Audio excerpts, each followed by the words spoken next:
and with others, to be forgiving of ourselves and others. And so there are these high qualities are qualities that have been talked about for millennia, but they've been talked about because they are really the way to be able to recognize that we are more of an internal community than we are an individual. We're a whole, not only are we a community of internal people, different people, and some parts of us get on better with other parts and are in alliance, and there's a part of us that we think, oh, I don't like that part of me, and they get sort of, put aside and so on. The more we can recognize that we are a community, the better our relationship with what happens outside us becomes, because we become less judgmental ultimately. So I don't know if that answered your question, but it sort of took me in that direction. The other lady at the back, yeah, in the middle. Hi. Please be patient with me while I try and think about what it is I'm really trying to ask. Like, if you're dominant dosha, or like you're prone to fault, and our bodies are constantly regenerating and maybe moving us in different directions, like, why is that? Why would, if vata is like the master dosha, why are we all just not built like that? Like, we're so intuitive as humans, yet we're not intuitive enough to bring ourselves into balance. Like, is that external? Like, I don't know really what I'm trying to say, but like, why are we not just in this harmonious state where we don't have dominant kapha, pitta, vata? Do you see what I'm trying to ask? I don't even. I don't know, but I'll respond to what you're saying. Yeah. But I don't know if it will touch. Yeah, I think it's a massive, long year. It's a beautiful discussion, but it's a beautiful question, and it kind of inspires me to say a few things. But yeah. if what I say is not quite hitting the mark, then we can have another conversation. Thank you. But this idea of why, why? Well, I mean, look at nature, right? Look at nature. Everything in nature is a kind of an expression of an idea. And a really good way of learning Ayurveda is really to look at nature, because when we look at ourselves, we kind of look vaguely similar, and there's a kind of a kind of homogeneous kind of feel, But when you look at nature, things are dramatically different, right? So this idea of a being that has the dominant dosha of earth and water. Now, we're all a little bit different in that way. Some of us have a bit more earth, a bit more water, a bit more fire, a bit more air, like that. And we display those characteristics in our lives, in our personalities, and so on. But when you look at nature, those differences are a lot more dramatic. So you've got the difference, say, between an elephant, which is a kind of a slow, heavy being, complete and beautiful in itself, as compared to a mouse, which is faster, on it, very, very reactive, and so when you compare those two animals, you can see that so the elephant has qualities of kapha, and the mouse has qualities of vata, because it moves like the wind. And then you've got they talk about the sort of carnivorous animals, like the snake, the tiger. These are a little bit more the pitta animals, the ones that are driven by the fire instinct. And so we all have traits and qualities that can be mirrored in animal behavior. Or we anthropomorphize to some extent. We say, the elephant's like this, or tiger's like that. We put those qualities on those animals because they just are what they are. So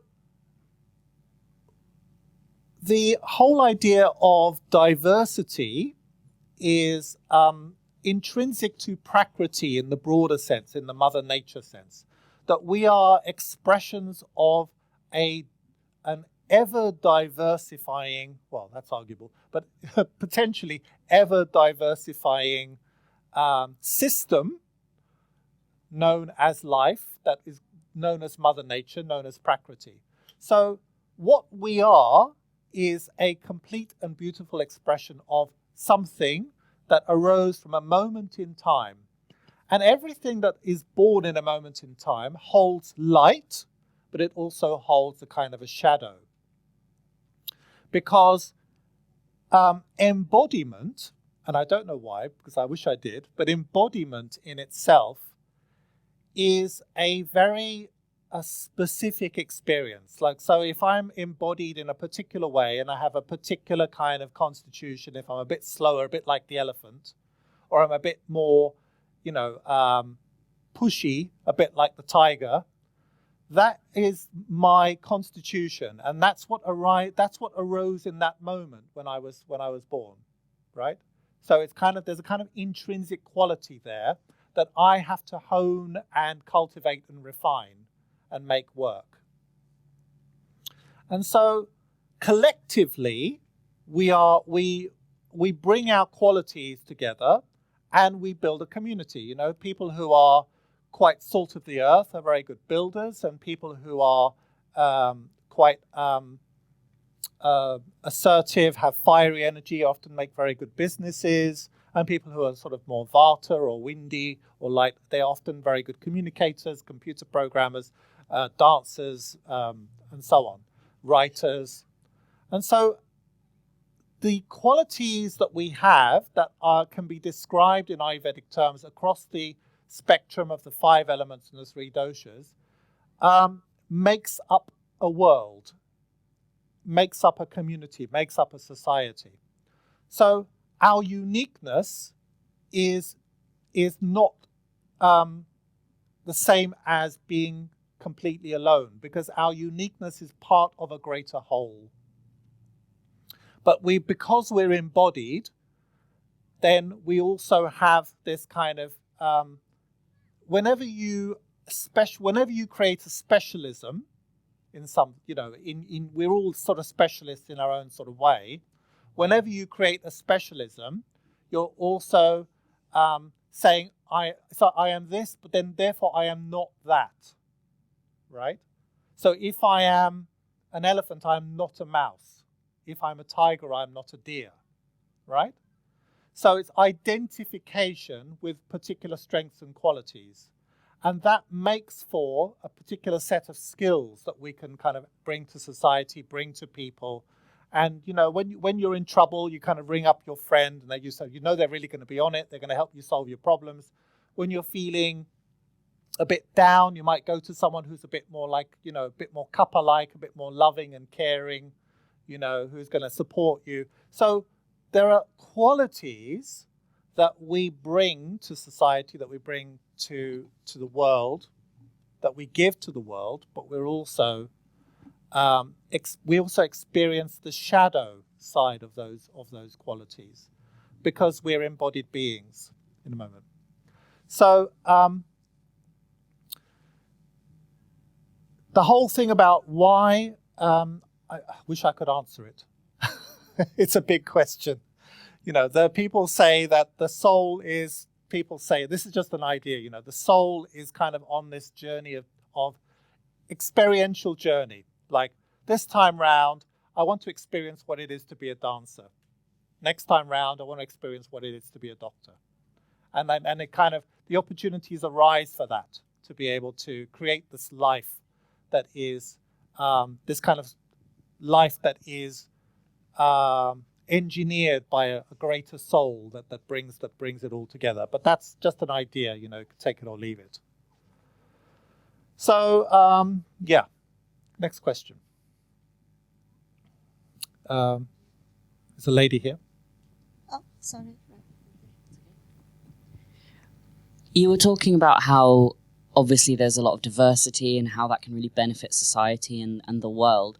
But I wonder, talking about our doshas, our Ayurvedic types, seeing what do we seem to be like, Do you think it's good to embrace that? Say if I am, kapha, I am lethargic, I am grounded, I am, empathetic, all of those good things, but say there are negatives like lethargic and maybe slower to react and respond to things. Do you think we should embrace those qualities, or do you think we should work against them to try and encompass, like the lady was saying, more balance? That's a really good question, and that brings us back to, first of all, what the first thing is, who am I in relation to, and that is an ongoing thing, by the way, because we settle for an idea. I am this kapha person and I am this way. But don't settle for an idea too quickly, because as I said earlier, the Prakriti is evolving. It's evolving. And none of us are a single dosha, by the way. We're all a combination of most of us are bidoshic. So we have at least two doshas that are quite dominant. In Ayurveda, there's this idea that you have this kind of constitution, this Prakriti, this kind of DNA, cosmic DNA, if you like. And then you have life. And life kind of, the best example is if you're a particular kind of person and then you end up in this particular kind of job that doesn't bring out the best in you. So you kind of adapt yourself to make this job work because you need the money, right? And you're doing it. And then after 6 months, a year, you start to get problems. You start to get digestive problems. You start to get headaches. You start to get backache. Now,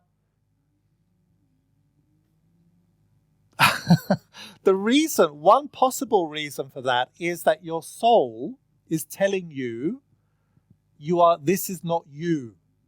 It is not the right place for you. You're being given signals to say, this is not working for you. And there's a kind of an invitation to maybe take another look and look for more opportunities there.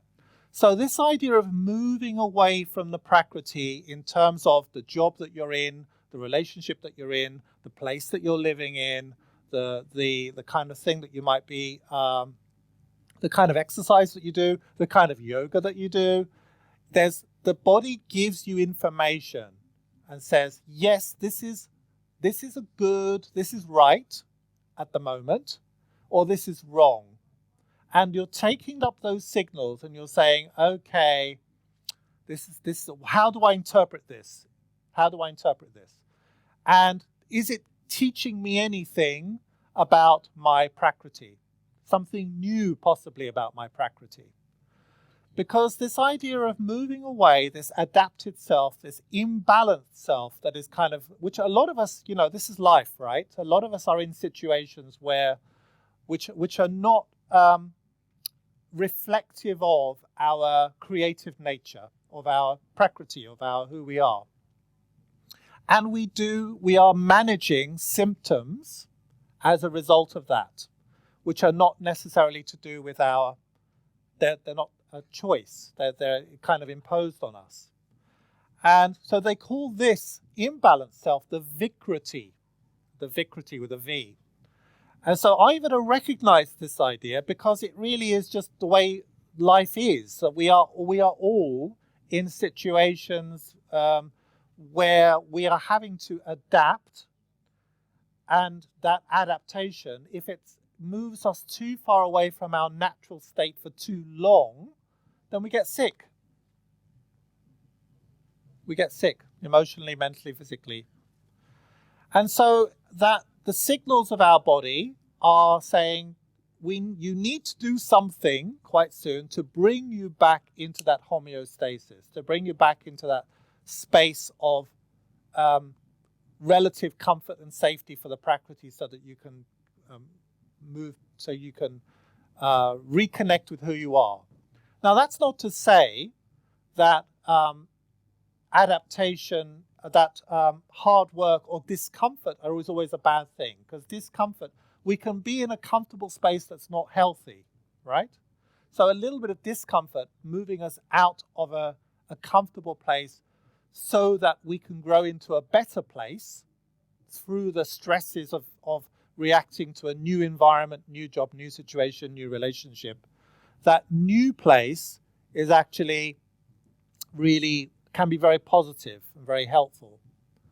So there are no hard and fast rules to this. It's really a case of making an assessment of where you're at in any moment in your life and say, is it right for me to stay on track, or do I need to plan to move in another direction, whether it's for work, relationship, living, whatever it may be. Any aspect of life can give you feedback, constant feedback on, because we're all looking for reflections of who we are, always. In relationships, in work, we're always looking for something that will become a vehicle for us, so that we can express something of ourselves in that practice. And in terms of the yoga world, many of us are kind of drawn into doing certain kinds of yoga, right? Because they're popular. Hot yoga, Ashtanga Vinyasa, Yin yoga, whatever it may be. And we only really learn about the compatibility of that particular style with our own constitution when we start doing it. And if we are doing it, of course, there's always a bit of discomfort at the beginning of any new practice. That's perfectly normal because there's an adaptation period. And then sometimes you just think, wow, that's great. That's moved me into a new direction, a new kind of relationship with my body. Right? But not always, There are styles of yoga that actually do not move you into a greater blossoming, if you like. They move you into a space where you actually don't feel good in your body, that there are signals that are powerful signals that you may be in pain or stiffness or discomfort or inflammation or insomnia. There's a lot of insomnia that comes from too much heat rising or too much energy arising. And if that continues for a while, then it's a powerful kind of message that's coming across and saying, the way you're practicing is not right for your prakriti or the vikriti that you're in at the moment, the imbalance that you're in. So I would invite you to take advantage of this weekend and explore lots of lovely yoga techniques and beautiful teachers, and see how you relate to the practice that you are doing. Because the wiser path for yoga is actually to build your own relationship with the practice, completely your own relationship, so that every yoga is unique to you. It's unique to you. And that's the kind of yoga that I encourage, really.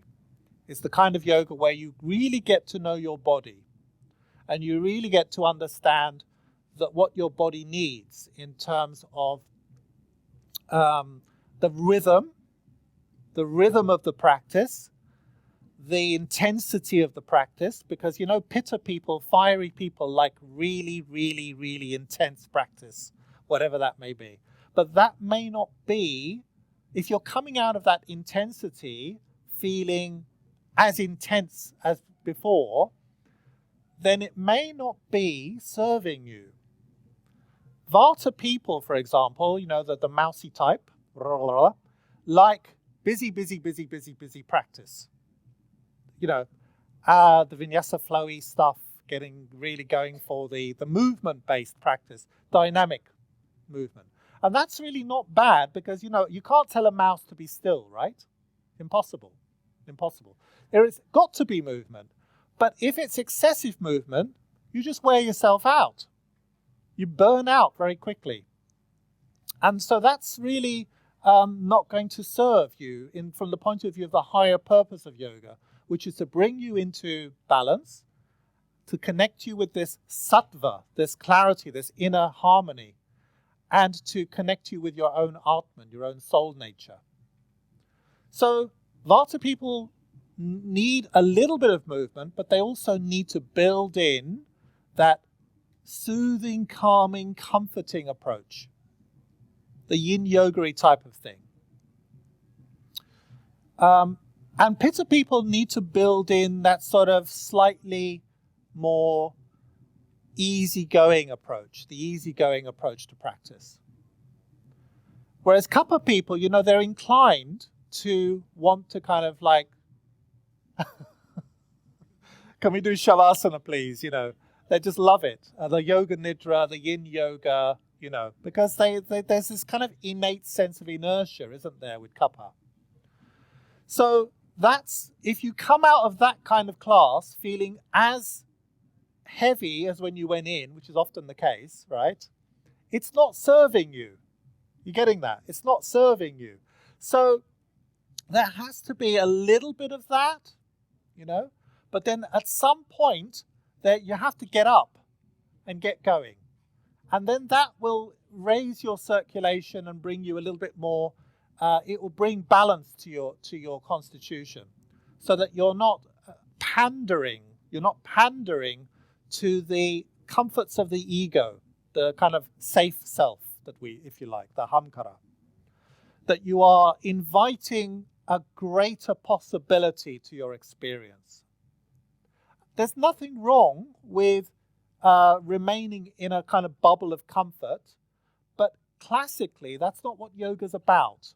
What yoga is about is inviting you, it's always an invitation, to explore the greater possibilities of your being. That's what yoga's really about. The greater possibilities of who you are. And who you think you are is not the whole picture. That there is a greater possibility for self-discovery. Self-discovery within the realm of the Prakriti itself, but also a discovery with your relationship with the higher self, with your own Atman. That the practices that yoga presents to you are really segues into a relationship with something greater than yourself. So it's both. It's both of them. People say, oh, it's just that. It isn't. It's both. Yoga is trying to build a pathway for you to understand your own corporalism, your own body, your own emotions, your mind. Because you cannot do what they call spiritual bypassing. Like, I've got all these problems, I don't understand, I've got all this pain, all this suffering, and I'm just going to do loads of mantra and meditation and pranayama and it will all be fine. And it is fine for a while because they're very powerful tools. But actually the goal of yoga is not to bypass, but to go through and to cultivate and to process and ultimately to transform. Or at least to recognize and then to disidentify.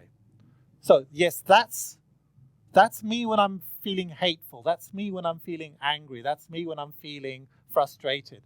And being able to disidentify, to detach from those subpersonalities so that you have greater freedom to choose a life that you want to lead. That you can make choices around whether something has validity or not in a particular moment. So, any other questions, folks? Yeah. Yeah, I was just intrigued by your comment about an elephant being a kappa and a mouse being a vata. And so then it's quite interesting then that humans are actually kind of like a mishmash of everything. And so I just wondered, to what extent do we inherit our doshas from our parents? And to what extent or is it more that it's actually attached and it's a characteristic of our Atman that actually then moves through, and then it's a question of how that's manifested? What a good question. Thank you so much. Do we inherit the doshas from our parents? So there are lots of Ayurvedic theories around that. One theory is that the doshas that were around when you were conceived, yes, when you were conceived, the doshas that were around in your parents are what you end up embodying. So that's one thing. And then there's all the spiritual stuff, the karmic download, the ancestral download, because there's lots of things that are sort of downloaded from previous, from an ancestral tree. So I'm sure you watched that program, Who Do You Think You Are? I think it's called, is it? With the, all the famous people. And you always notice that, like, somewhere up that family tree, there was another actor, or there was another singer, another theatre person, because they become theatre people themselves. And so there is something, I believe, of course it's personal, I believe that there is something about ancestral download going on as well, in terms of how we end up who we are. The moment in time that you're born, like the cosmos, there's a kind of an arrangement of all the planets in the solar system, because the whole solar system is a single body, it's a single entity. And there's a kind of an arrangement in that moment in time, where, say, you've got the sun and moon that are what they call conjunct, they're together, or the Saturn may be opposing the sun or next to the sun. And so all of the planets in the cosmos, in the solar system, actually have an impact on how we end up in our prakriti, the kind of person that we end up becoming. So there are lots of facets to this question. It's a huge question, and it's all about a combination of factors, including who our parents were, what time we were born, the place that we were born in, the genetics obviously plays a big part. I don't think genetics is the only thing. It's obviously very important, but it's a fascinating exploration, and a lot of it is unprovable. But the concepts are very, very interesting, I find. Next question.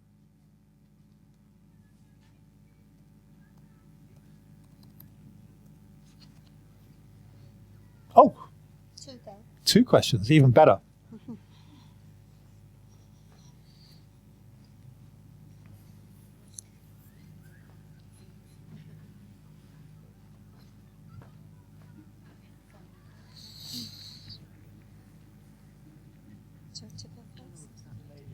Oh, sorry. Again, I'm not really sure how to... Hello. So say, for instance, somebody's pitta and they live in the Caribbean and they're a chef.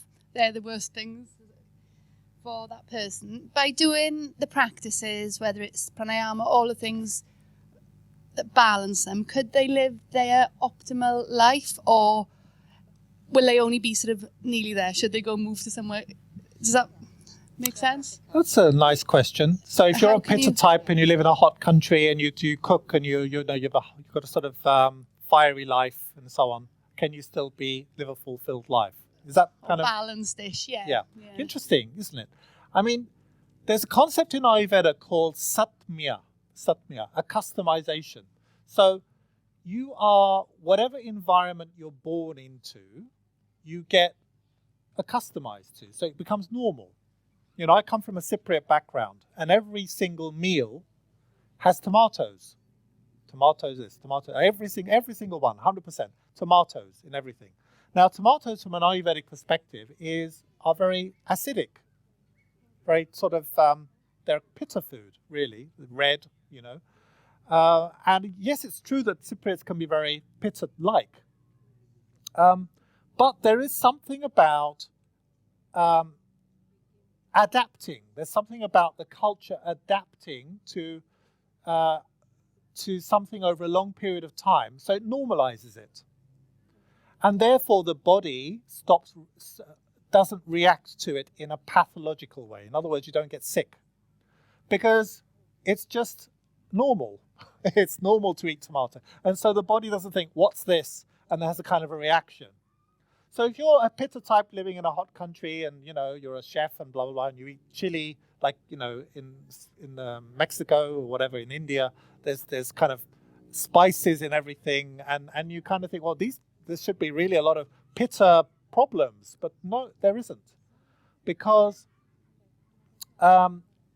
there's an adaptation. There's an adaptation there. And so this is really the thing. I often get people saying, what should I be eating? What should I be doing? What kind of yoga should I be doing? So there's this kind of need for a sort of prescriptive approach, you know.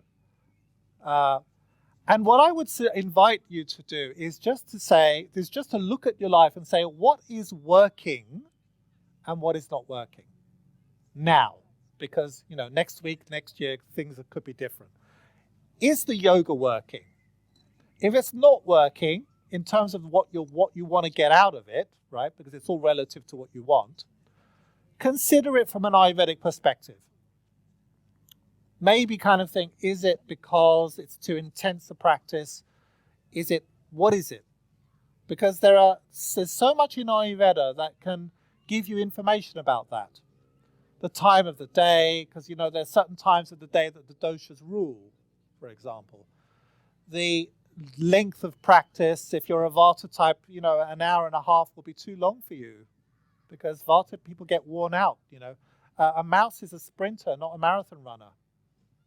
Right? So I would invite you just to kind of look at your life and say what is working and what is not working. Rather than don't fix something that isn't broken.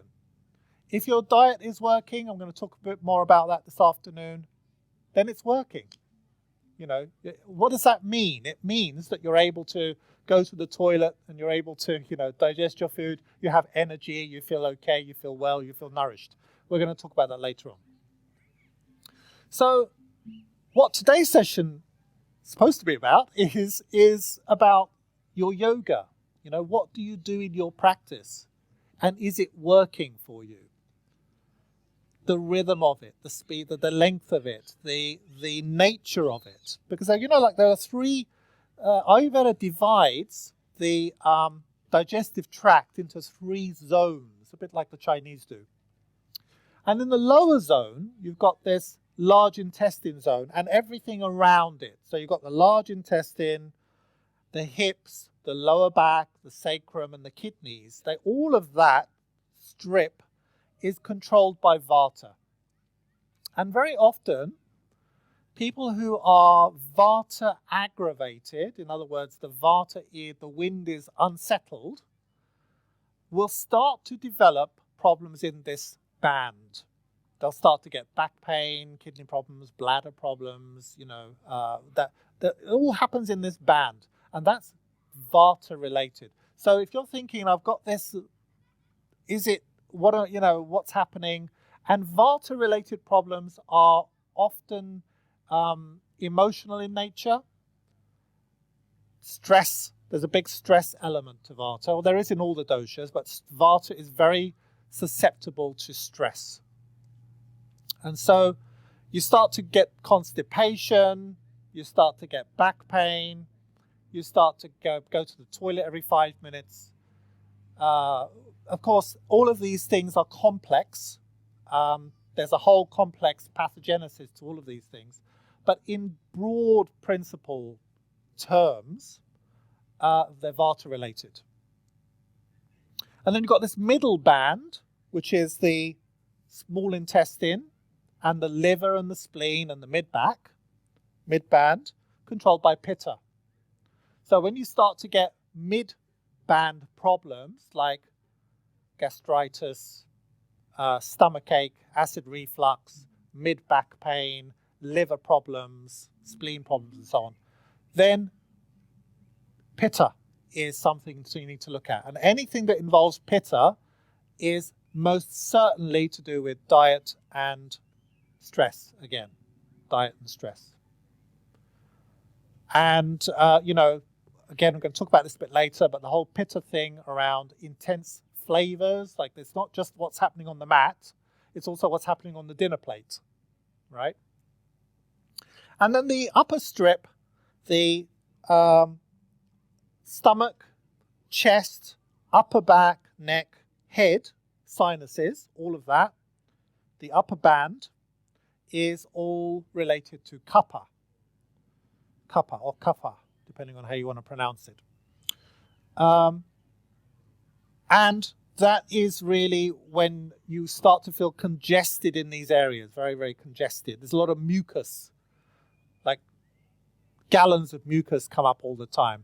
And that, again, that's related to diet. Everything relates to diet, ultimately. And circulation, often to do with circulation as well.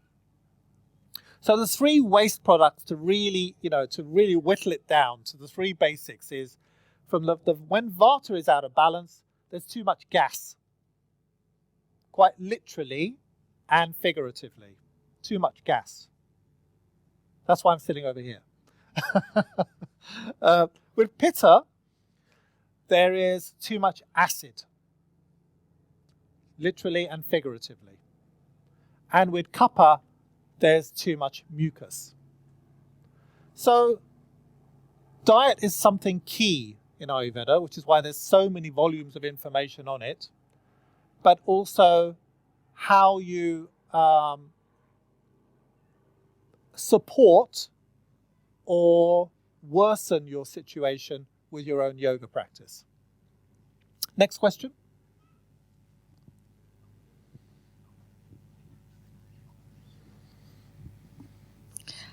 Thank you for sharing today, because until I came to your talk, I thought Ayurveda was only about eating medicine. Oh, yeah. and natural. So what I understand now is it's a lifestyle. Mm-hmm. But I have a question, because I understand spirituality and looking after my body from an energy perspective. I'm a healer. Yes. And a lot of what you're saying, I relate to in terms of chakras. Yeah. And I was wondering, are we saying we feed the body based on Ayurveda, but it's the chakras that we impact? Interesting. Very interesting question. Thank you. Thank you for these questions, by the way, because they kind of direct my thoughts into different pockets of Ayurveda that are really very interesting. And, so from the point of view of the chakras, which Ayurveda mentions in the Charaka Samhita, and the energy body, Ayurveda draws upon the idea that the body is like an onion. I don't know if you've had this concept taught to you before. The panchakoshas, it has layers.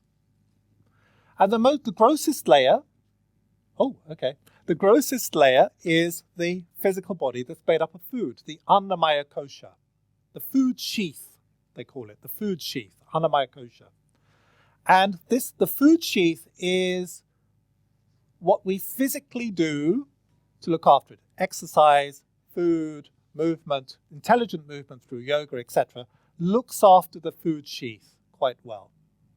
Now, the next subtle layer so the food sheath is really a representation of our separateness. You're over there, I'm over here. So the illusion of separateness is sustained with the idea of the food sheath, right? That there's this kind of, all these molecules that are sort of come together and make up this shape, this talking thing that is me, is an illusion. That actually there's no difference between any of us, We're just different blips of waves in the ocean of life. But the next layer is the pranamaya kosha, the energy sheath, the pranic sheath. I'm a bit hesitant about using the word energy, but anyway. And in the pranic sheath, you've got the thoughts, the emotions, the energy field that many healers work with is in the pranic sheath. So many healers work with your pranic sheath, and they also work with the next layer, which is the manomaya kosha, the mind sheath, which is where all the thoughts and ideas emerge to bring about the emotions, your emotional life, so to speak, the life of your thoughts and emotions. So the onion gets more and more subtle as it gets closer to the center. And then you've got the fourth sheath, which is the Vijnanamaya kosha, the sheath of intuition, where there's a kind of a feeling, a knowing, but you don't quite, it's somewhere in there, but you don't know where. But that knowing comes out. And then finally the Anandamaya kosha, which many of us often experience when we come into deep meditation, and we just kind of have these kind of intuitive kind of feelings of bliss that arise from nowhere, because the word ananda means bliss. there's a ball of, we are bodies of bliss, but we're also bodies of flesh.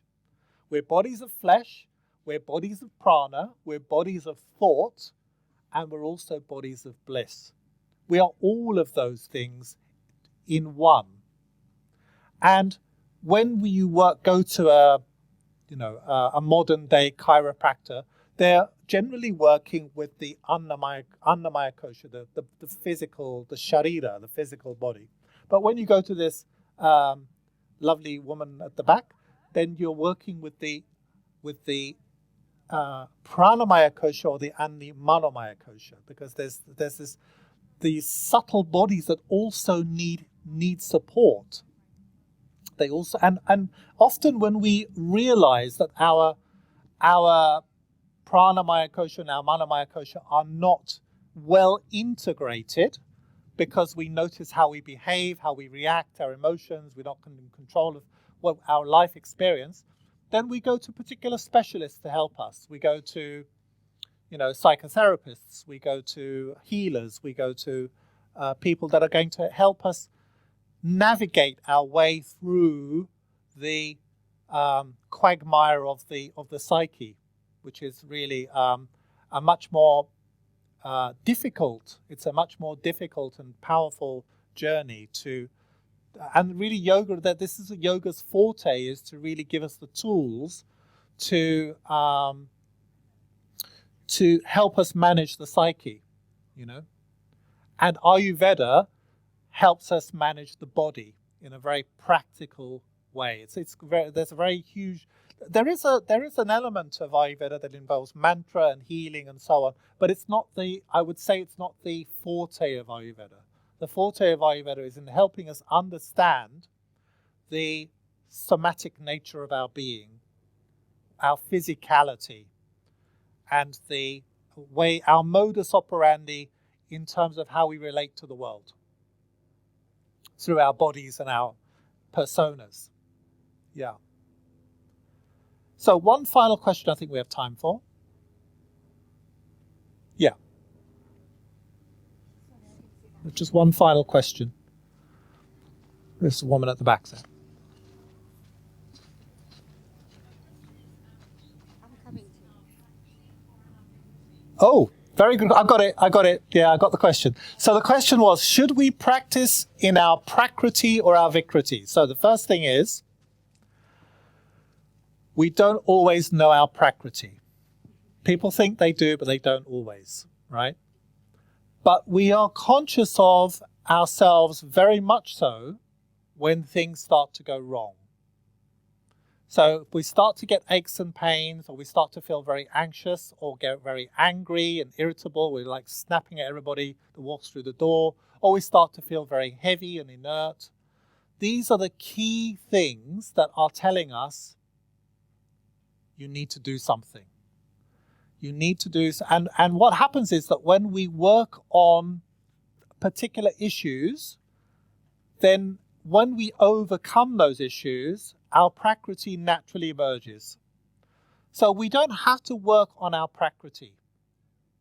Whatever we're doing, if it makes us feel good, brings us joy, then we are expressing our prakriti, because prakriti is naturally joyful. Life is celebrating itself through you by just being yourself. You don't have to do anything, because you are a celebration already, right?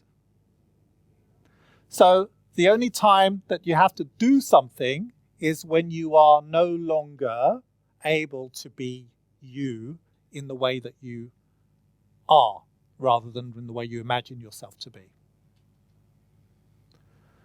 So on that note, I don't know what to say now. Is it lunchtime? I bid you all a lovely lunch. So I don't know. Oh, thank you. Thank you very much. What I do invite you to do is to think about what you're having for lunch. No judgment here. Just think about what you're having for lunch. And those of you who are coming this afternoon, I'm going to be asking that question. How do we think about the food that we eat in relation to who we are. So thank you very much for your time and your attention today, and I hope you got something out of this talk, and I look forward to seeing some of you again later. Hari Om. Thank you.